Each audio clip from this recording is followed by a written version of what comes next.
खुलुमबाय बेयो बड'लेण्ड इंखं टेलिभिजन दिनै 24 अक्ट'बर 2021 रबिबार खालि सानसेनि बरादखौ नोंथांमोननि खाथियाव लाबोदों आं सदानन्द दैमारिया।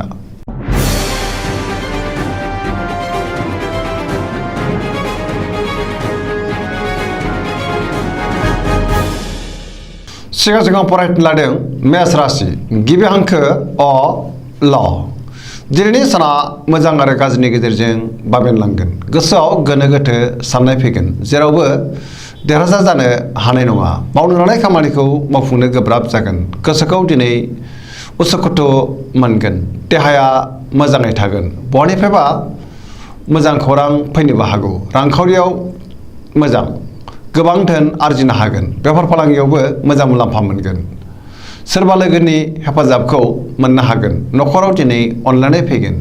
बिमा बिफानि अननाय आरो बोरखौ मोननो हागोन। बहाबा थांनांगौब्ला मोजां, दिनै मोजाङैनो हान्थिनोबो हागोन। गुबुननि गोसोखौ बोनो हागोन। गोसोनि बोलोआ नाथाय अब्लाबो मानिबा जाहोनाव लोरबां जागोन। समाजाव मान मोनगोन। लाइमोनफोरा मोजां खौरां मोननो हागौ। गोसोआ दिनै नाथाय जोबोर आला खाला जागोन। फरायसाफ्रा फरायनायाव गोसो दुंखांगोन आरो मोजां फिथाइ मोनगोन।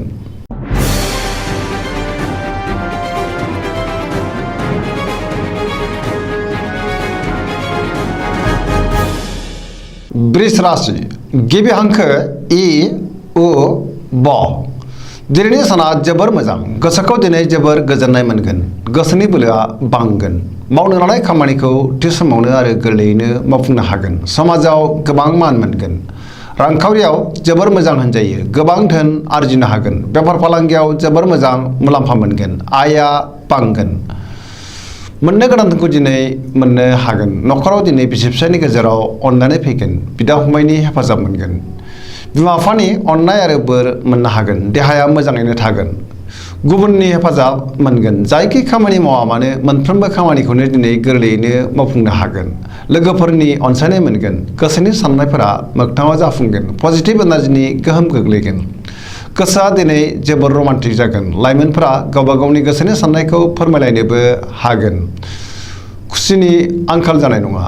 बयजोंबो अनसायजागोन आरो अनजागोन। पजिटिभ एनार्जिनि गोहोम गोग्लैगोन।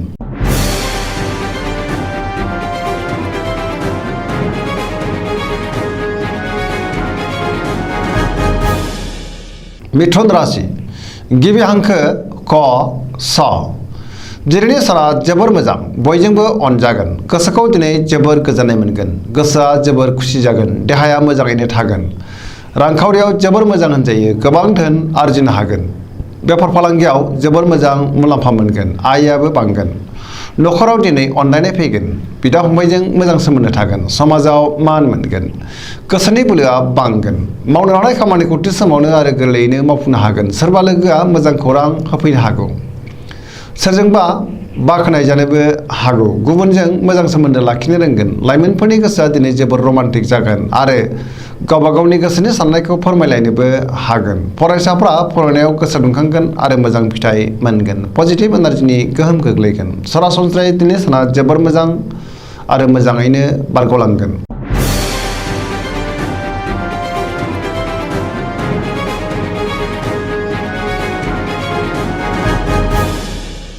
कर्कट राशि गिबि हांखो ड ड ह।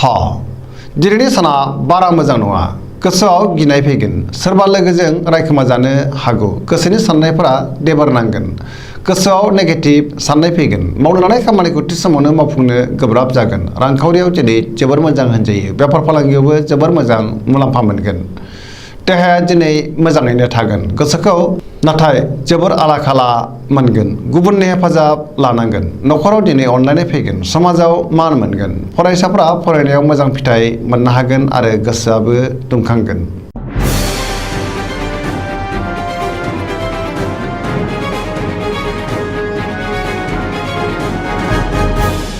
सिंह राशि गिबि हांखो म ट। दिनैनि साना जोबोर मोजां। जेरावबो देरहासार जानो हागोन। गोसोखौ दिनै जोबोर गोजोननाय मोनगोन। गोसोआव पजिटिभ साननाय फैगोन। मावनो लानाय खामानिखौ थि समावनो आरो गोरलैयैनो मावफुंनो हागोन। सोरबा लोगोनिफ्राय हेफाजाब मोनगोन। बहानिफ्रायबा मोजां खौरां फैनो हागौ।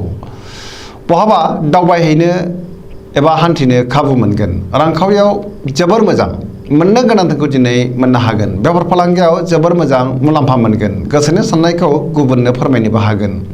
न'खराव अनलायनाय फैगोन। समाजाव मान मोनगोन।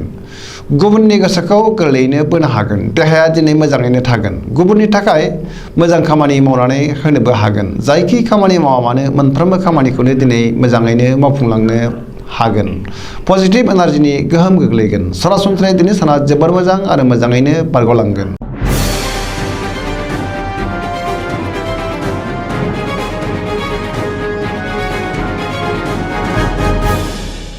कन्या राशि गिबि हांखो प ट दिनैनि साना जोबोर मोजां। गोसोआव पजिटिभ साननाय फैगोन। गोथों आरो गोग्गो साननो रोंगोन। गियाननि आंखाल जानाय नङा। रांखावरियाव दिनै जोबोर मोजां नाथाय खरसायाबो बांगोन। बेफार फालांगियाव मोजां मुलाम्फा मोनगोन। देहाया दिनै मोजाङैनो थागोन। गोबां सुबुंखौ लोगो मोनगोन। न'खराव दिनै अनलायनाय फैगोन। गोबां खामानियाव मुखुब थागोन। सोरजोंबा बाख्नाय जानानै गोसोखौ दिनै जोबोर गोजोननाय मोनगोन। पजिटिभ एनार्जिनि गोहोम गोग्लैगोन। गोसोनि साननाय आरो लुबैनायफ्रा मोगथाङाव जाफुंगोन। लाइमोनफोरनि गोसोआ दिनै जोबोर रमान्टिक जागोन आरो गावबा गावनि गोसोनि साननायखौ फोरमायलायनोबो हागोन।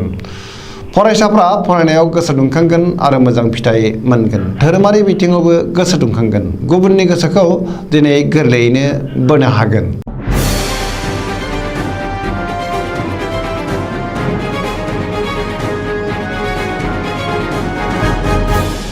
तुला राशि गिबि हांखो र ट दिनैनि साना बारा मोजां नङा। गोसोनि बोलोआ लोरबां जागोन। गोसोनि साननायफ्रा देबार नांगोन। सोरजोंबा दान्थे बिदान्थे एबा एना एनि जानोबो हागौ। सांग्रां जानाया गाहाम। मावनो लानाय खामानिखौ थि समावनो मावफुंनो हागोन। देहायाबो दिनै मोजाङैनो थागोन। रांखावरियाव जोबोर मोजां होनजायो। मोननो गोनांखौ दिनै मोननो हागोन। आयआ बांगोन। न'खराव बिसि फिसायनि गेजेराव एना एनि फैनो हागौ।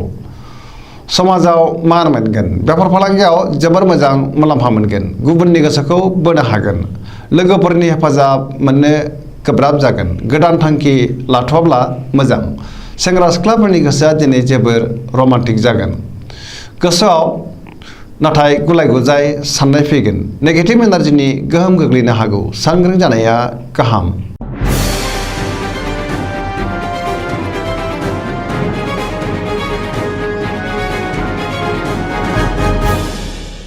वृश्चिक राशि गिबि हांखो न स दिनैनि साना जोबोर मोजां।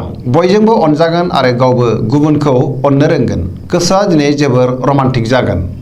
समाजाव लोगो लेवा बांगोन। सोरबा गोजाम लोगोजों बहाबा लोगो मोनलायनो हागौ। गोसोआव दिनै पजिटिभ साननाय फैगोन। मावनो लानाय खामानिखौ थि समावनो आरो गोरलैयैनो मावफुंनो हागोन। जायखि खामानियाव आखाइ होआ मानो मोनफ्रोमबो खामानियावनो जाफुंसार जानो हागोन। गुबुननिफ्राय हेफाजाब मोनगोन। गोसोनि साननायफ्रा जाफुंगोन। गोसोनि बोलोआबो बांगोन। समाजाव गोबां मान मोनगोन। न'खराव दिनै अनलायनाय फैगोन। रांखावरियाव जोबोर मोजां होनजायो। अब्लाबो नाथाय खरसायाबो बांगोन। बेफार फालांगियाव मोजां मुलाम्फा मोनगोन। देहाया दिनै मोजाङै थागोन। गुबुननि हेफाजाब मोननो हागोन। फरायसाफ्रा फरायनायाव गोसो दुंखांगोन आरो मोजां फिथाइ मोनगोन। लाइमोनफोरा मोजां खौरां मोननो हागौ। गोसोनि साननाय आरो लुबैनायफ्रा मोगथाङाव जाफुंगोन।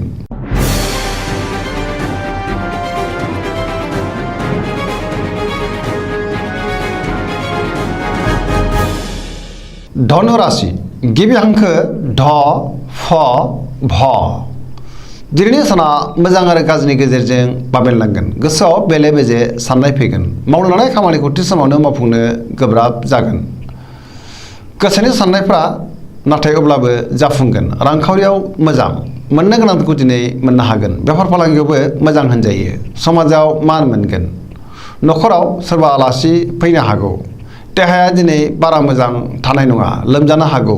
सांग्रां जानाया गाहाम। जानाय लोंनायाव सांग्रां जानायनि गोनांथि दङ। न'खराव दिनै अनलायनाय फैगोन। बिदा फंबायनि हेफाजाब मोनगोन। बहानिफ्रायबा मोजां खौरां फैनोबो हागौ।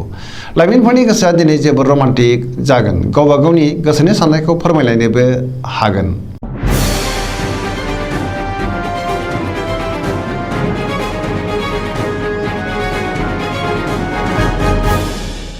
मकर राशि गिबि हांखो ख ज दिनैनि साना बारा मोजां नङा। गोसोनि साननायफोरा टेबार नांगोन।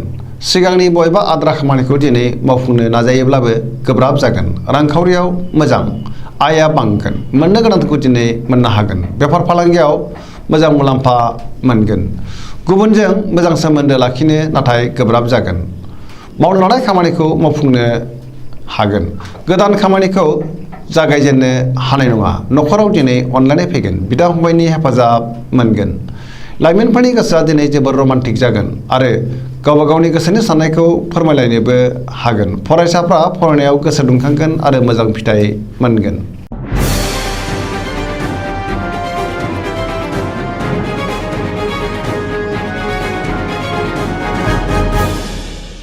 कुम्भ राशि गिबि हांखो ग स स।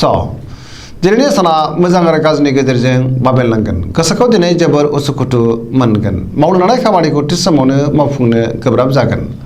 गोसोखौ जोबोर गिलुं गिलुं आरो दरसि दरसि मोनगोन। गोसोनि जिंगाया बांगोन। बहानिफ्रायबा हरखाबै गाज्रि खौरां फैनो हागौ। समाजाव दिनै मान मोननो हागोन। गोबां मुंदांखा सुबुंजों लोगो मोनज्लायगोन।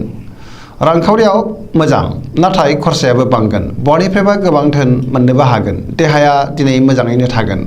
न'खराव बिसि फिसायनि गेजेराव अनलायनाय फैगोन। गुबुननि हेफाजाब मोनगोन। बिमा बिफानि अननाय आरो बोर मोननो हागोन।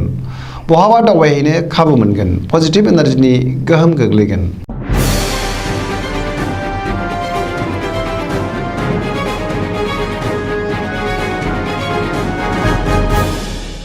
मीन राशि गिबि हांखो ड स। दिनैनि साना बारा मोजां नङा। गोसोआव नेगेटिभ साननाय फैगोन। गोसोनि बोलोआ लोरबां जागोन। गावनि गोसोनि साननायखौ गुबुननो फोरमायनो हागोन। देहाया मोजाङै थागोन। अब्लाबो नाथाय जानाय लोंनायाव सांग्रां जानाया गाहाम। रांखावरियाव बारा मोजां नङा। बेफार फालांगियाव बारा मोजां नङा। सोरजोंबा थगायजानोबो हागौ। न'खराव दिनै अनलायनाय फैगोन। गोसोनि बोलोआ लोरबां जानो हागौ। सोरजोंबा एना एनि जानोबो हागौ। लाइमोनफोरनि गोसोआ दिनै जोबोर आला खाला जागोन। गावबा गावनि गोसोनि साननायखौ फोरमायलायनो हानाय नङा। फरायसाफ्रा फरायनायाव गोसो दुंखांगोन आरो मोजां फिथाइ मोनगोन। गोसोनि साननायफ्रा नाथाय देबोर नांगोन। दिनैनि राशि फरायनाया एसेनोसै। जोबनायाव बेखौनो खावलायो जाहाथे नोंथांमोना सानफ्रामबो जोंनि बे बड'लेण्ड इंखं टेलिभिजनखौ नायबाय थायो आरो साबस्क्राइब खालामो, लोगोसे लाइक खालामो आरो शेयार खालामो। एसेनोसै, गोजोन्थों।